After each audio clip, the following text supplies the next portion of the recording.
Hi, everyone. Welcome to a special presentation with Mike and Ethan. Or, Elf will not. Actually, no. Benson will not be seen tonight. yeah, can you believe we actually got one that started with the blank will not be seen tonight trope? It took us forever. Yeah, you'd think that maybe our podcast should have been about this instead Yeah, of it should have been about like Saturday morning cartoon super special previews. I guess is the genre of this. yeah. I mean, we had three major networks, and they all did this like for almost a decade. We could get at least 30 podcasts out of that, but I think we would probably have started wavering in our dedication to the theme a lot earlier. Yeah, I mean, I guess like 30 episodes and be like, all right, it's a mini limited series podcast. Right. But this does tie. This doesn't really have a major comic strip connection apart from that Superman is here and he had a comic strip. Mm. But but other than that, this is what our connection to this one is that it's connected to a lot of things that we have talked about in the past, like Turbo Teen and video game adaptations like Dragon's Lair. But most of all, we just want to talk about how much we fucking love Weird Al. He's so young here. He's so young. You want to pinch his cheeks. You want to do that thing that his aunt did to him and pull his cheek so it snaps like in UHF. Yeah, he's a little baby. He's a little Yeah, he's this is the Al that I will always remember whenever we talk about Weird Al, because when you see him on stage now and I'm like, that's not Weird Al. Where's his mustache? Where's his yeah. fro? To be fair, I think Weird Al adapted to the not mustache look much better than Alex Trebek did. Yeah, that's true. Like Weird Al actually can pull off the non-mustache thing. Yes. He's honestly like he looks a lot less weird, I think, without a Yes. mustache. I don't know, like because like his new look, which is no mustache, long hair, looks very normal. That's a normal look, I think. The mustache and fro was kind of a weirder look Yes. It's because very, very iconic. Very, the kind of thing that definitely says, "Oh, that's what I look like in the '80s." Don't pay attention to that. yeah.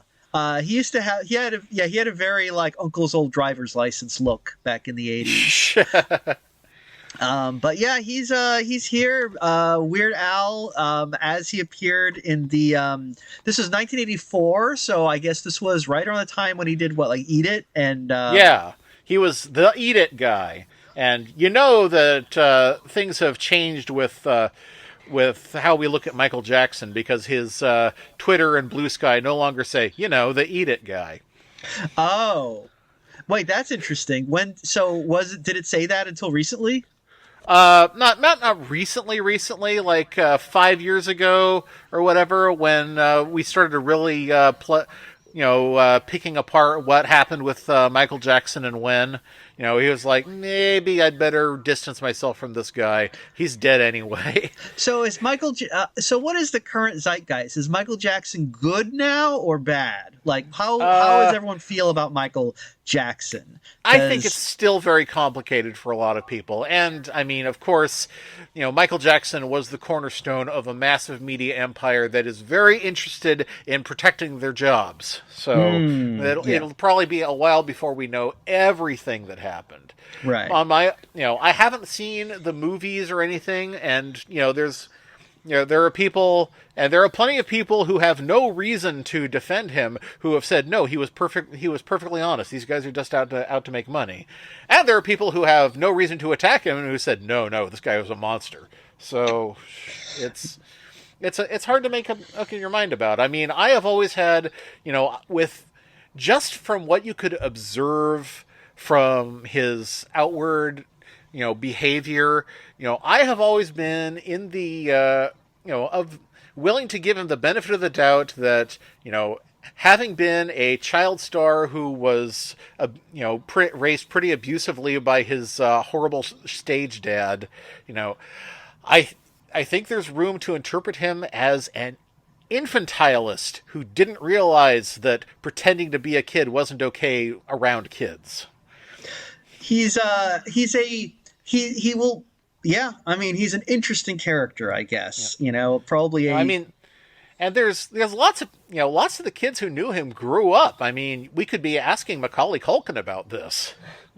Does Macaulay Culkin talk about this? I'm not sure if he's ever brought it up.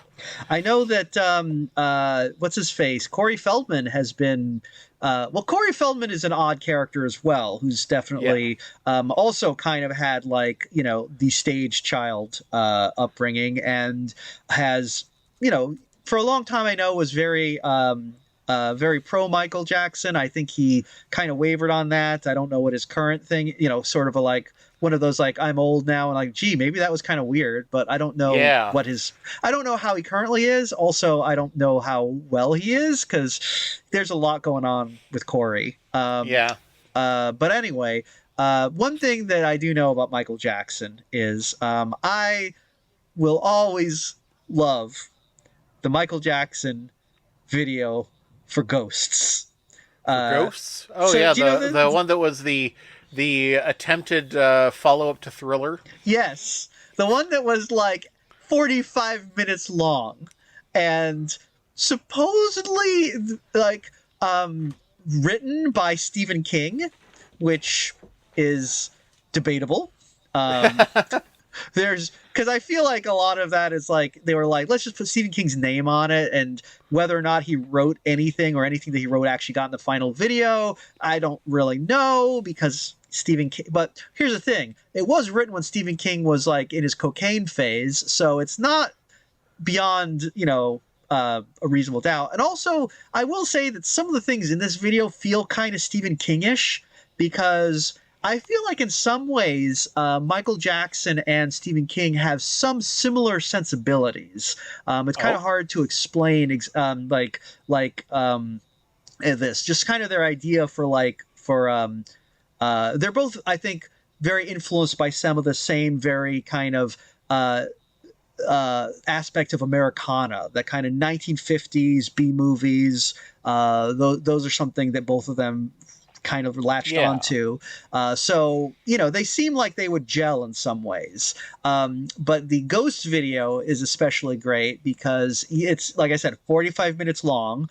It involves Michael Jackson in this dual role as both himself and the old fat white mayor of the town of, of Normalville.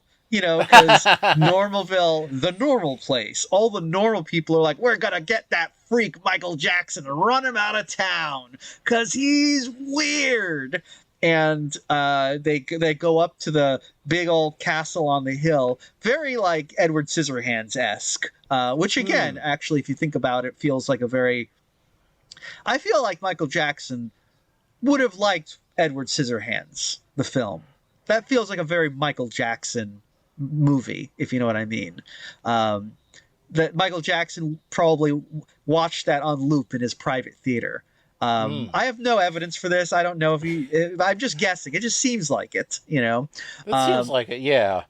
So they go and they're gonna we're gonna kick Michael Jackson out of town, and they go up and they're get out of town because we don't want you hanging around our children and influencing them. And the kids are all no, we love this. We love Michael Jackson. He's great. He showed us things, funny things. And it's oh boy, I feel I mean, I understand what Michael was trying to get across here. I don't think this video hits the way he intended. I don't think the whole thing with he's I've been secretly showing your children things behind your back, strange things. I can't tell you what they are. It doesn't really doesn't. I don't think it really is the. I don't think he communicated what he was really trying. But anyway, then that's pretty much what was happening in Moonwalker, though, right? The James Bond movie. Moonwalker, the Michael Jackson movie.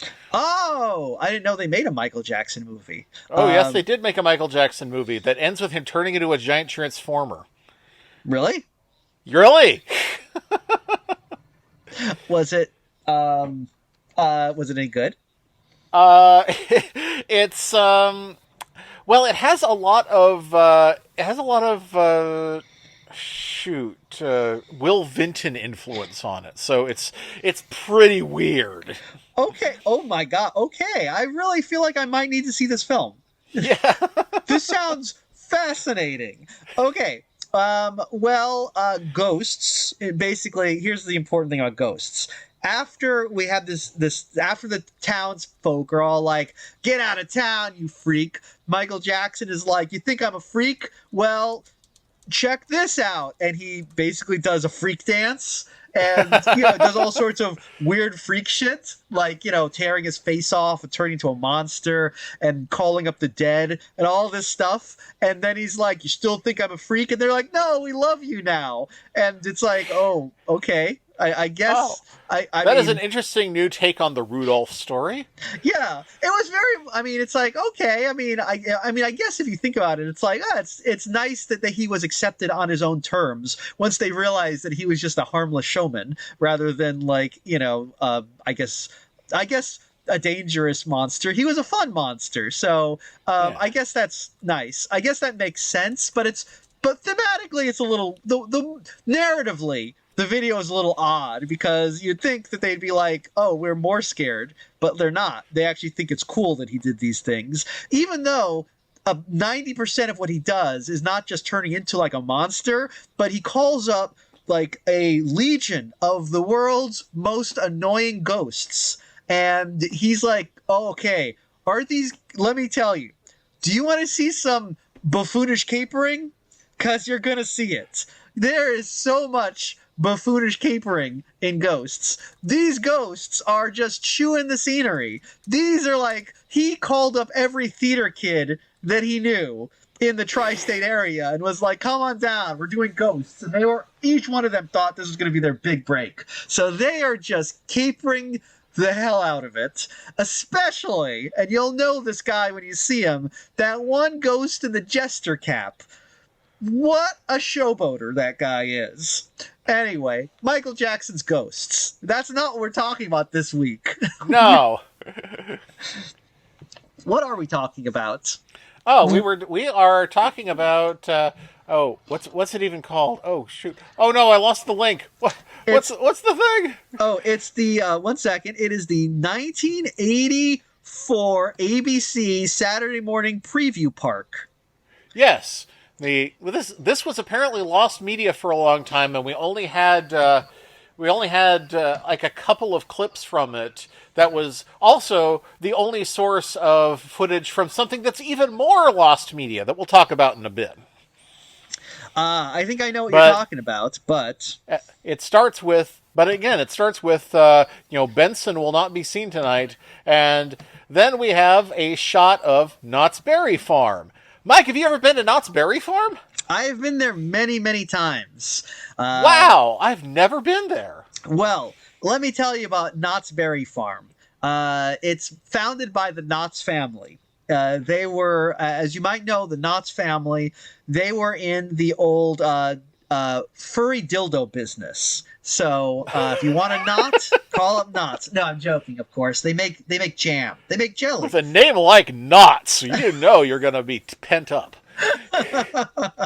It's like before there was Bad Dragon, there was Knott's. So Knott's Berry Farm. If you want some jellies or jams or marmalades or currants or lubricants or whatever you eat on bread, you go to Knott's Berry Farm. That's where they grow it, and then they made an amusement park, and it's got Knott's Berry Farm has a lot of stuff. It's got like roller coasters and stuff, It doesn't really have a theme like Disney does it? No, no, it's kind of a I it's compare it to Disney because they're both in Anaheim. That's the one thing yes, I know about it.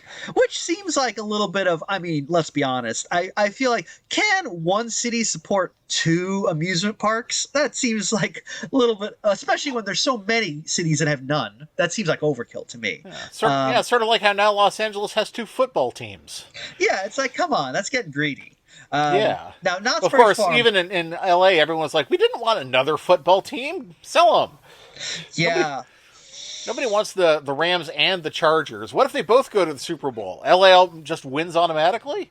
I mean, that'd be funny if that happened. It'd be It like, would be we're not even hilarious, gonna- actually. It's like, we don't bother. LA wins. There you go. But Knott's Berry Farm has always been kind of an also ran. I feel like it's the lesser of the two amusement parks. I don't know anyone who has had the choice between Disneyland and Knott's Berry Farm who would pick Knott's Berry Farm as their number one. But it was my number one as a child. I thought it was the best, and that is entirely because of a single ride that they used to have there called Kingdom of the Dinosaurs. Oh. And Kingdom of the Dinosaurs. So, like, here's the thing. 99% of the rides at Knott's Berry Farm are just roller coasters because, amusement parks. They're all roller coasters, right? Not Disneyland. They barely have any roller coasters. Oh, really? That's right. They got a bunch of, like, dark rides, right? Yeah. So I think the reason that I never got to go to Knott's Berry Farm is that my parents did not like roller coasters. So I never got to go on a roller coaster as a kid, and then by the time I was an adult, I was too fat for them. Oh, man. Well, try Knott's Berry Farm because they got the big roller coasters there. Okay. But I didn't like the roller coasters. I only wanted to go on Kingdom of the Dinosaurs, which is a dark ride. It's basically it's a slow moving dark ride that the whole family can enjoy. And what it is you go in and basically H.G. Wells has invented a time machine. And you go on your little dino buggy and you go into his laboratory, and animatronic H.G. Wells is like, "What are you people doing in my laboratory? Oh, you can't be here. My time machine is on. Oh, you're going back in time. Whoa!" And then you go back in time, and you go to the Ice Age, and you see like some cavemen and a woolly mammoth. No, actually, you don't. You go back to the Ice Age, you see some cavemen and some wolves and like an elk, and then there's like an electricity, and you go to a further back, and H.G. Wells' voice is like, "You're going further back in time. Oh no!" And then you're in some like tropical thing which has woolly mammoths for some reason. Tropical mammoths? Ooh. Yeah, this is a little. You see you go into the second woolly mangoes. Yeah, like this bit after the Ice Age, you go into another earlier time of megafauna, I guess. Actually, okay, because the first era, which is the Ice Age, you see cavemen, you see wolves, you see an elk, but like that's all stuff you'd be like, oh, that's kind of normal stuff, right? Like, right. Right? Then you go further back, and now you're in the time of megafauna, and you see a giant ground sloth. Then you turn a corner, and you see a couple woolly mammoths. One is in a tar pit, and you do see like a saber-toothed tiger kind of growling, right? And then you go another electricity surge, and H.G. Wells is like, "You're going further back in time. Oh no!" And then you get to see some fucking dinosaurs, and you're basically just like you're slowly going through like a jungle. Dinosaurs are there, and they're kind of growling and doing dinosaur stuff, and and there's like spooky music playing, and then at the end there's more electricity zapping, and H.G. Wells is like, "Oh, thank God, you've come back. Now you're in the time. Stay in your cart until the ride has come to a complete stop, and please exit through the gift shop and enjoy Knott's Berry Farm." And So, okay, it is in fact H.G. Wells. It's not the time traveler from the movie The Time Machine. No. Or the book The Time Machine. No, it is. He is specifically identified as H.G. Wells, author of The Time Machine, who has also invented a time machine. Assuming H.G. Wells has written The Time Machine, and that's not a Jules Verne joint. No, it is H.G. Wells. You had it right the first time. Okay, so, yes. So H.G. Wells. Because there's a funny kind of coincidence about how H.G. Wells wrote the War of the Worlds, and then Orson Welles narrated it, and people were like, "Oh, were they related?" Are they? No, they're not. Oh. There's no connection. Wells has an E in his name. Oh, yeah, that is kind of an interesting coinky dink. It's kind of like how Lincoln and Kennedy got shot by the same guy. Yeah, and you drive in a parkway and park on a driveway. You know what? Think about it. Yeah. This means something. But anyway, that's why I really liked Knott's Berry Farm for that one ride. And every year when we came back to California to visit relatives, that was where I wanted to go. So that was a real treat for me. I didn't really like going to Disneyland because although Disneyland does have a ride with some dinosaurs in it, it's the the train ride that goes all the way around the park. And, I read that one. I rode that one. That's right. And I was like, hey, that's Thurl Ravenscroft. It's like Kirby the Vacuum is talking to me. Yeah, yeah. And there's the bit where it's like, here's the Grand Canyon. Here's the Grand Canyon looked 1,000,000 years ago. And they show you some dinosaurs. And that's fine. Dinosaurs 1,000,000 years ago? Wow. Yeah, well, yeah, because they were dinosaurs 1,000,000 years ago, weren't there? Some 66, yeah. Well, if you believe if you believe those lionists, then sure. As we know, dinosaurs existed. Lionists? Yeah, that's right. I wouldn't trust them. Would not put my head in their mouths. But real dinosaurs, as we know, lived about 5,000 years ago, and of course, were actually Jackson's chameleons. Just grew really big because the air before the Noah's Ark flood was different. Anyway. But the dinosaurs. Why did it stop? Oh, why did it? Wait, what do you mean? Why did it change? Oh, because the flood happened. How did the flood change the air? Well, because the water came because it rained a lot, and that caused the water went through the air, and that caused the air to change. And now chameleons don't get big anymore. Well, okay. Now, I'm glad we got that settled. Right. Now, as you know, see, that proves my theory. And you might ask, okay, if a Jackson's chameleon grew really big into a triceratops, what grew big to make all the other dinosaurs? Because there are a lot of different dinosaurs, and we don't have tiny versions of all those other ones. So what grew big? And the answer is Outlook Hazy. Ask again later. Anyway, thank you, Ken Hovid and the Banana Man. Boy, that's a blast from the past. Remember the Banana Man? The Banana Man. That guy hanging around with Kirk Cameron back in the day. We sure got a lot of laughs out of those guys. Wonder what they're doing now. Isn't it absolutely absurd to think that that we might be descended from apes just because our hands are made specifically to eat monkey food? Yeah. Well, if you think about it, if you thought about it. This reminds me when I was a lad, when I was back in college, and the preachers would come and yell on the quad. That's always fun. And I remember students would hang around and just basically it was almost like it was a fun kind of improv session type thing because the students would yell out tell us about gays, tell us about the Muslims, what do you have to say about the Jews, whatever, and we get to hear these rants to be oh good, tell us about whatever. And one time of course they'd ask about evolution, and the guy was up there what, people who believe in evolution, they always wear hats. And we were all what? And he's like, if you really believed in evolution, you would just wait for that hat to grow on your head. And what? Okay. That doesn't make any sense whatsoever. It does not, because it's that would. It's for many reasons, but one among them is if that happened, that would completely defeat the purpose of a hat, because it's if your head was hat shaped, it would not protect your head. It would just be a weird shape. It would still be subject to the rain and the sun.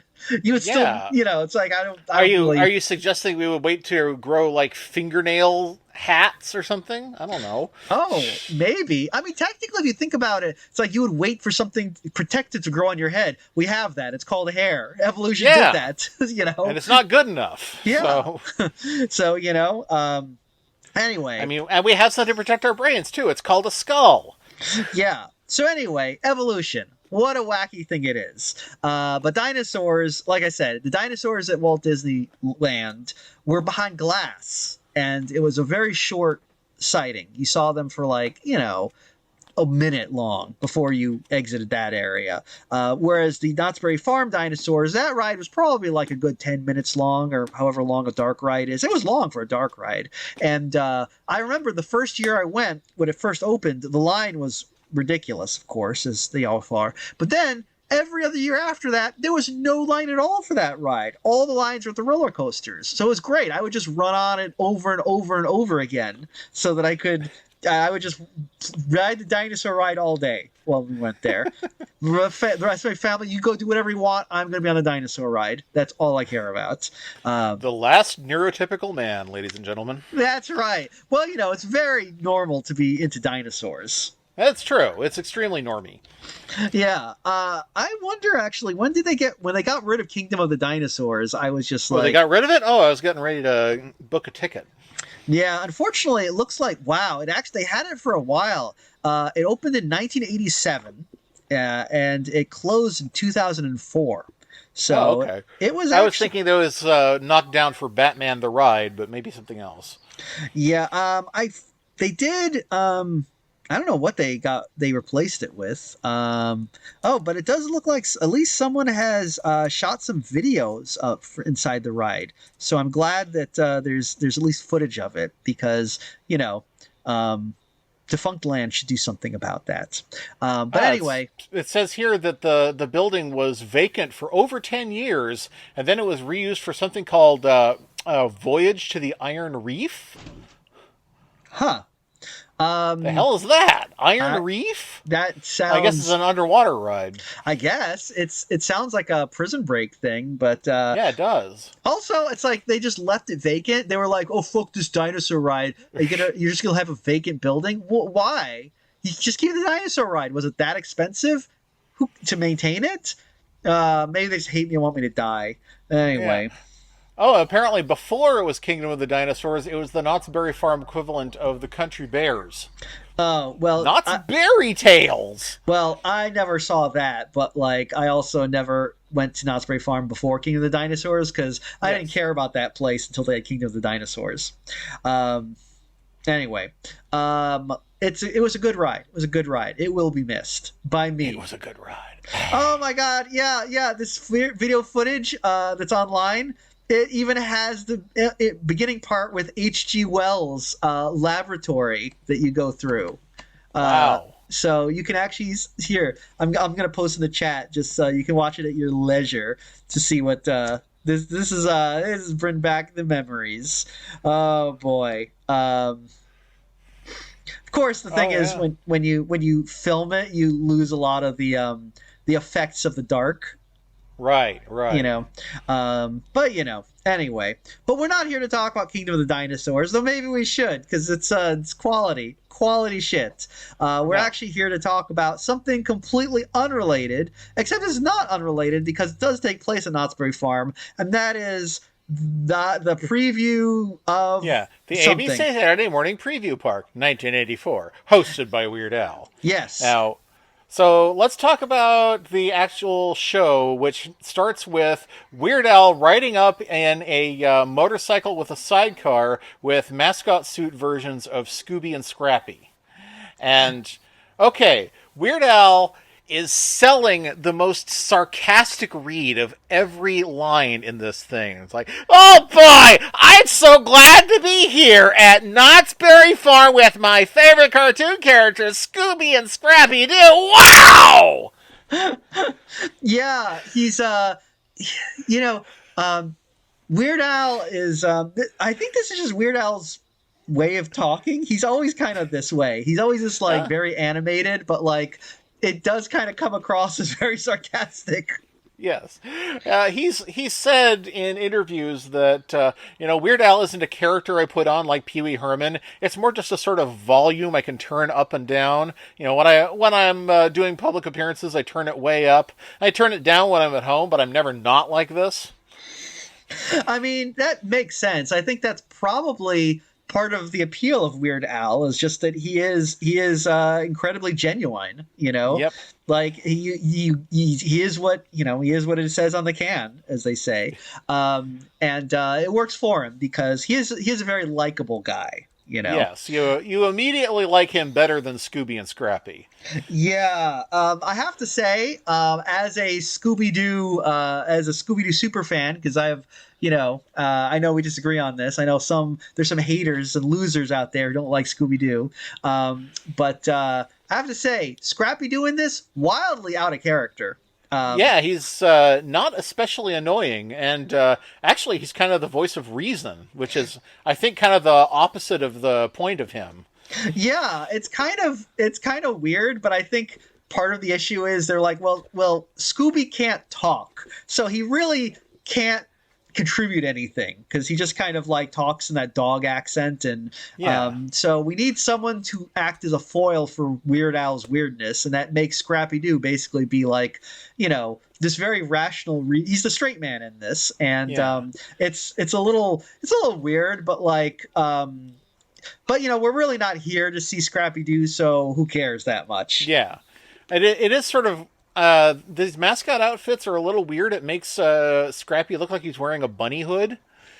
Yeah, their faces are definitely the different shade from the rest of them. It gives it that like '80s Halloween character costume look. I Um, wonder who's in the Scrappy suit because he is significantly shorter. I wonder if it's Hervé Villechaize or something. oh well, I mean, this is 1984. It's probably Willow. Oh, you think? I He don't was in know. every costume in 1984. Every little costume was it was always Willow or Deep Roy. Deep Roy, yeah, maybe it is Deep Roy. Actually, it's probably a little tall for Deep Roy, but Yeah, I remember Billy thinking, Barty. man, I Oh, wonder who. maybe Huh? they Weird Al called up his old pal Billy Barty after UHF and was like, Oh "Hey, you want to be in a yeah, Scrappy Doo costume?" yeah. Where's the? It's like, where am I supposed to find a guy that'll fit into the Scrappy Doo costume? At your service. Yeah, I'm just gonna assume that like I'm being very stereotypical and just be like, well, what little people do I know? They're in this, but yeah, it does look like a smaller person is in the Scrappy Doo costume. But anyway, they're all there at Knott's Berry Farm to tell us about the exciting new cartoons that we're going to see on Saturday morning.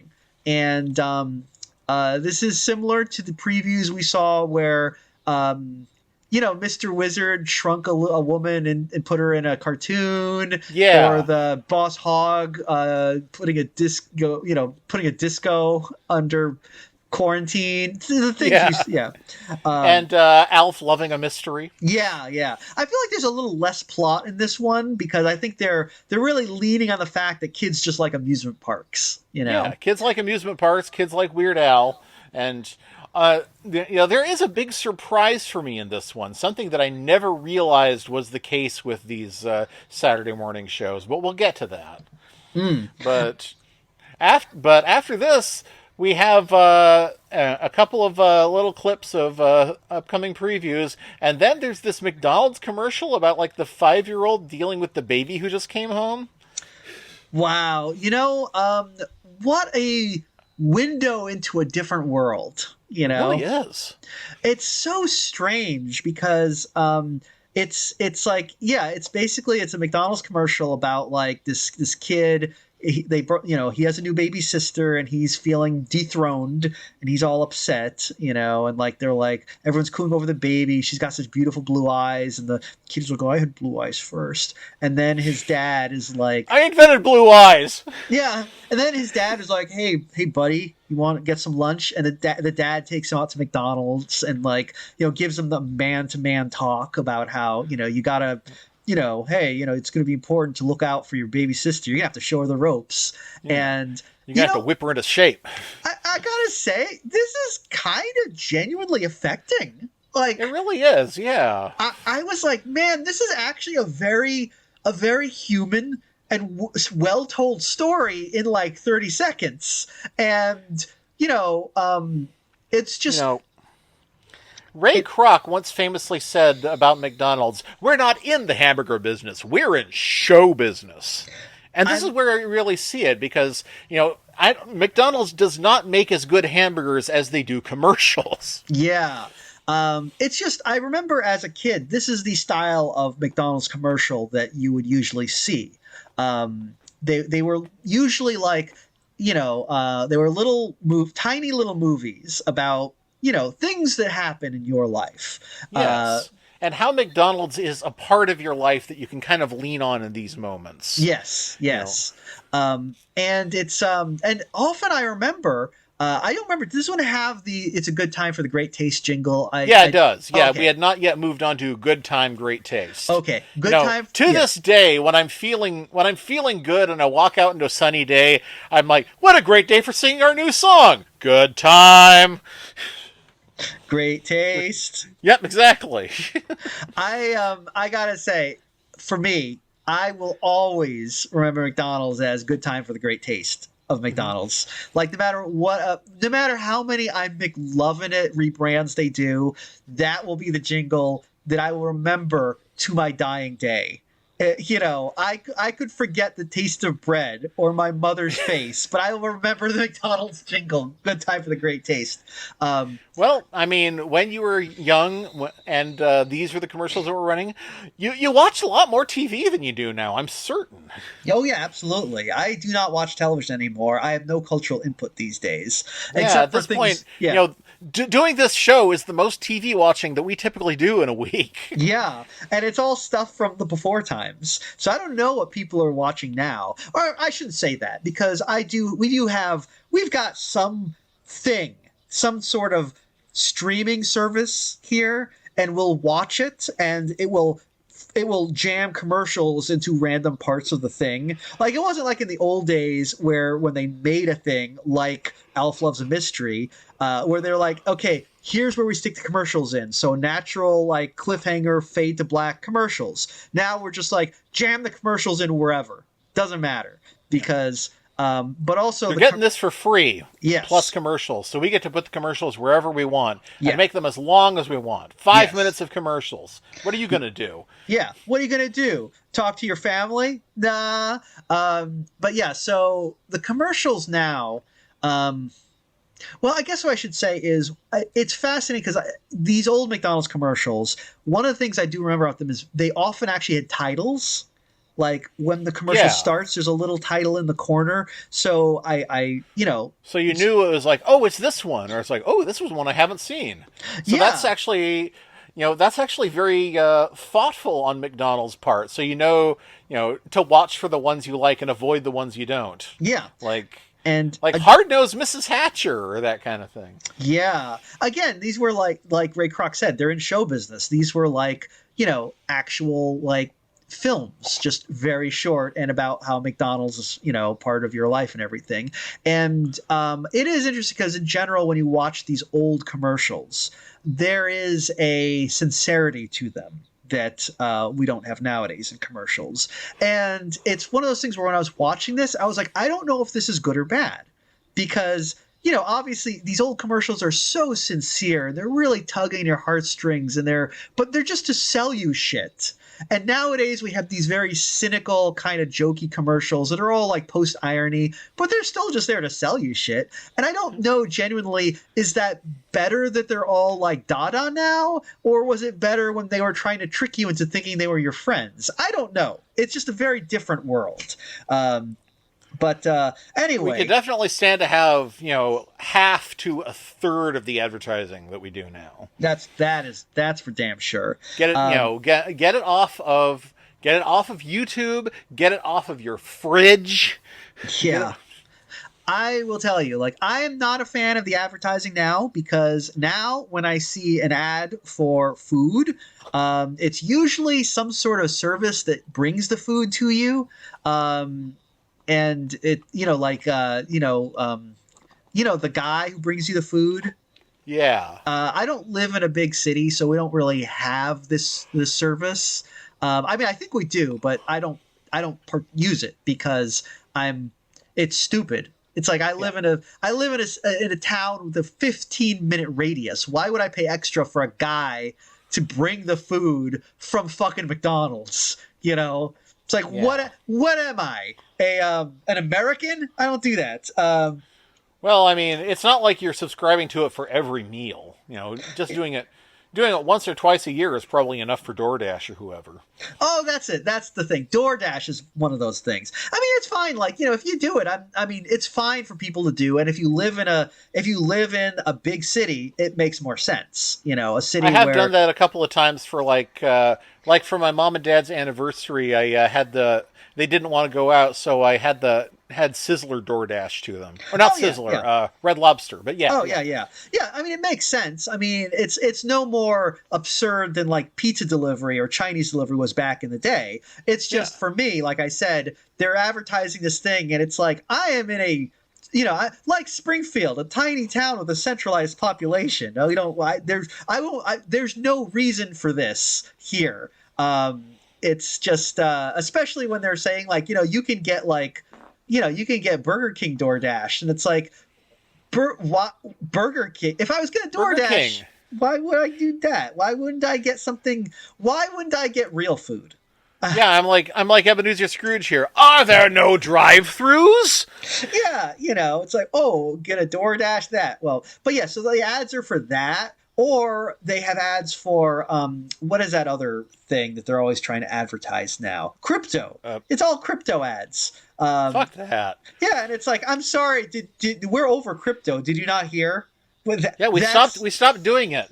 Hopefully, we're going to stop doing AI soon too. Yeah. But, yeah. Oh boy, am I getting a lot of ads for that? And those are great because they're just kind of like saying, hey, you need AI because you're stupid.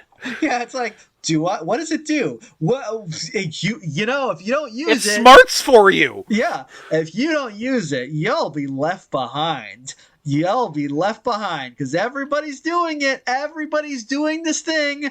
So you better do it too, or you'll be left behind. And it's like, what are they using it for? What does it do? Outlook Hazy. Ask again later. But earlier this year, listeners, Mike and I had the opportunity to go to the Bay Area together, and we can both tell you from experience that every single billboard in San Francisco is about fucking AI. Yeah, I guess if you're a San Franciscan, you're probably some sort of like. You're probably some sort of like tech wizard who like saves his own pee. So AI is probably really like, useful for reasons or something. I don't really remember. I mostly remember that like, it's. Oh.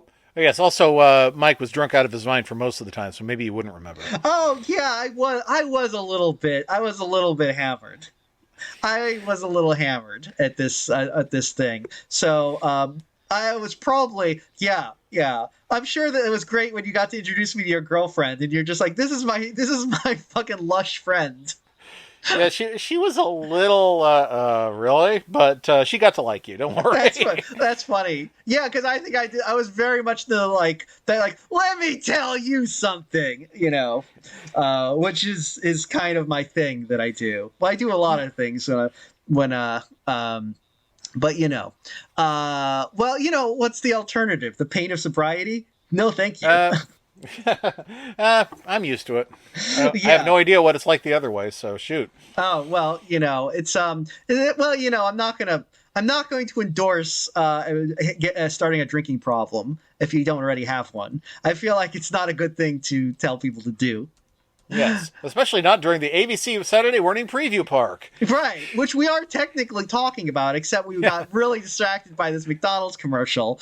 McDonald's, it was in fact a good time for the great taste, I guess. Yeah. I really like how at the very end, the dad and son, they both do this little hop off the curb, like their enthusiasm is renewed.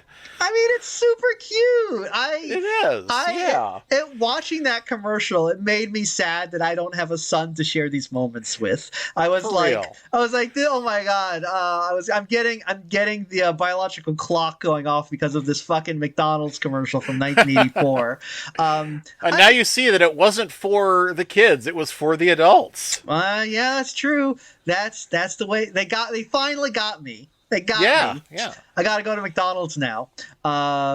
Just wait. Now McDonald's is going to put out a commercial about when your sister has a baby, and you're like, oh, you're not going to be paying any attention to me anymore, and I demand lots of attention. Well, that's honestly very true. I would watch that commercial and be like, that's very relatable. That is exactly the problem. But I mean, I feel like maybe I should take my niece to McDonald's. That'll be our thing. I'll be like, Bobby Salazar's. Yeah, I'm gonna take my niece to Bobby Salazar's. I hear it's fire. I hear it's lit. Central California joke, ladies and gentlemen.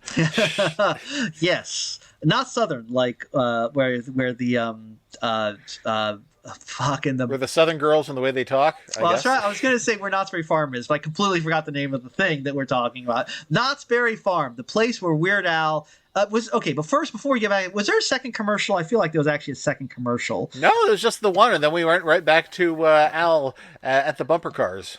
Oh, okay. So basically, Scooby and Shaggy and Weird Al are doing bumper cars, and Scooby and Shaggy, or Scrappy. Sorry. Their names are too similar. Yeah. So Scooby and Shaggy. Scooby wants to get hot dogs. That's his thing. He's not really. And Weird Al. This is a running gag throughout this whole thing. Weird Al is constantly thwarting Scooby's desire for hot dogs by wanting to go on rides instead and experience the actual park that they are at. So they do bumper cars, and Weird Al. I really like how when Weird Al gets into the bumper car, he says, "Okay, this one's going to be mine." Okay, like he expects the other two to tackle him out of it. I mean, he's a child at heart, if you think about it. Yes. Yeah, that is such a kid thing to say. Yes. This one's mine. And he does. They get tickets for going too fast. Yes, they get pulled over by the bumper car highway patrol, who it sort of looks like a live action version of Officer Shrift. Yeah. He really does, actually. But while Scooby and Weird Al are trying to talk themselves out of a parking ticket, Scrappy introduces us to a semi-related cartoon. Yes, this is one that we have actually talked about on the show before with one of its creators. It's Turbo Teen. Yeah, so Turbo Teen, you've probably heard of. It's kind of infamous. People like to make fun of it because it's about a teen who turns into a car. And, yes, and not cleanly like a transformer. No, you see every part of his body sort of liquefy and morph and change, and you see the axle join between his wrists and force them apart to become wheels. It's very like if you ever saw an American Werewolf in London, it's that style of body horror. It looks like an incredibly slow and painful metamorphosis. Oh my God! An American Turbo Teen in London. That would be an amazing movie. Have they ever made a movie about a guy who turns into a car, like a werecar? I think I saw something like that. I couldn't tell you what, but I think it was Japanese. Oh, like Tatsu the Iron Man? Something like that, yeah. Okay, so you could probably do something with the concept. Yeah. I mean, but I don't recall if I've heard a lot about Turbo Teen. I don't know if I've actually really ever seen clips from it. I know when we had Buzz Dixon on the show, he was kind of a Turbo Teen hater, despite having worked on Turbo Teen. And yeah, the story he went with was that he had two stories about Turbo Teen. I'll recall them for you, so you don't have to go back and listen to his episode. But do go back and listen to his episode. It's so great. It's one of the things I'm most proud of doing on this show, is that he was the big pusher of you know what? What's big in Japan? Giant robots. And when they come to America, they're going to be big too. So we got to get on this giant robots train. So he was with Ruby Spears, or maybe it's Hanna-Barbera, whoever it was that was doing Turbo Teen. So he was there with the boss when the guy from Hasbro came out with a big suitcase full of Transformers toys. What would then be Transformers toys? And was like, we want you to help us develop a show based around this. And Buzz was like, this is it. Come on, we got to get on board. And the studio chief was like, no thanks, but no thanks. And on the way out, he said, no, here's what we're going to do. We're going to do a show about a kid who turns into a car. And Buzz was like, okay. So they have this show about a kid who turns into a car, and Buzz is made the head writer on it. So he goes to his boss to ask about how things should work, and he says, okay, if Turbo Teen turns into a car, and then someone removes his wheels and he changes back, is he missing his hands and feet? If Turbo Teen turns into a car and you remove his engine, when he turns back, is he missing his heart? If Turbo Teen turns into a car and you put your luggage in his hatch, and he turns back like, okay, we're taking you off of this one. Yeah, but Buzz was asking the right questions because those are all things that we want to see happen on the show. Oh yeah, the moment I started watching these clips of Turbo Teen very slowly transforming, I was wondering all of these things. I have to say that the animation on Turbo Teen is weird. It looks Isn't like is it rotoscoped? It looks like it's kind of rotoscoped. I thought it just looked old. I thought it looked like it was from 10 years earlier. Like a lot of it, it's a weird combination because like a lot of it is like incredibly stiff and just obviously like cheap. But then there are these shots of like the car like an overhead shot of the car kind of going through the mall where it's moving in a weirdly fluid manner, and the way that people are, and there's a shot of people running towards the camera, and it just reminds me of Ralph Bakshi's Lord of the Rings. So I was wondering, like, are these these look like they're rotoscoped? Most of the appeal of the show is based on this very realistic car that the kid turns into. So I feel like they probably did have, like, shots of an actual car from all angles that they could just trace because they don't want it to look ugly. Yeah. That's all I can figure. But the real thing we're looking at here is the transformation sequences. Ethan, in your opinion, what is the most disturbing part of Turbo Teen's transformation? What part of the car does his dick become? Well, that's a good question. If you look at a car, what would you say is the car's dick? I don't know. What does the car I guess it would be the exhaust pipe, since it uses that for excretion. But there isn't really an organ used by one car to impregnate another car. Huh. I always assumed exhaust pipe was the butt, but I guess... Yeah, that seems reasonable, too. But if you mention butt, I guess, like, you could say the trunk is the butt. Yeah, the trunk. Yeah. The trunk is the butt, and the exhaust pipe would be the anus. Oh, okay. Yeah. So maybe a car is a reptile. It has a cloaca. That would make sense because, like, the thing is, cars are not sexually dimorphic. Like, it's not like some cars have one structure and other cars don't, where you'd be like, well, clearly that has to be a assigned male at birth car because it's got a dick, whereas this is a assigned female at birth car because it doesn't. I don't know. That doesn't really, I can't think of anything that really fulfills that. I was actually looking at the sequence where the first thing he does is he balls his fists up and turns them into wheels, and I'm just like, this show would be a lot more interesting if he could turn partway into a car sometimes. Like if he could, if he was fighting a bad guy and he threw a punch and his fist turned into a wheel on the way and he ground the guy into the wall for a second. And the guy was like, what the hell was that? That would actually be a more useful power if you think about it. Yeah, and then he could, he wouldn't have to turn all the way into the car if he needed a speed boost because he could just turn his feet into the wheels and sort of roller skate.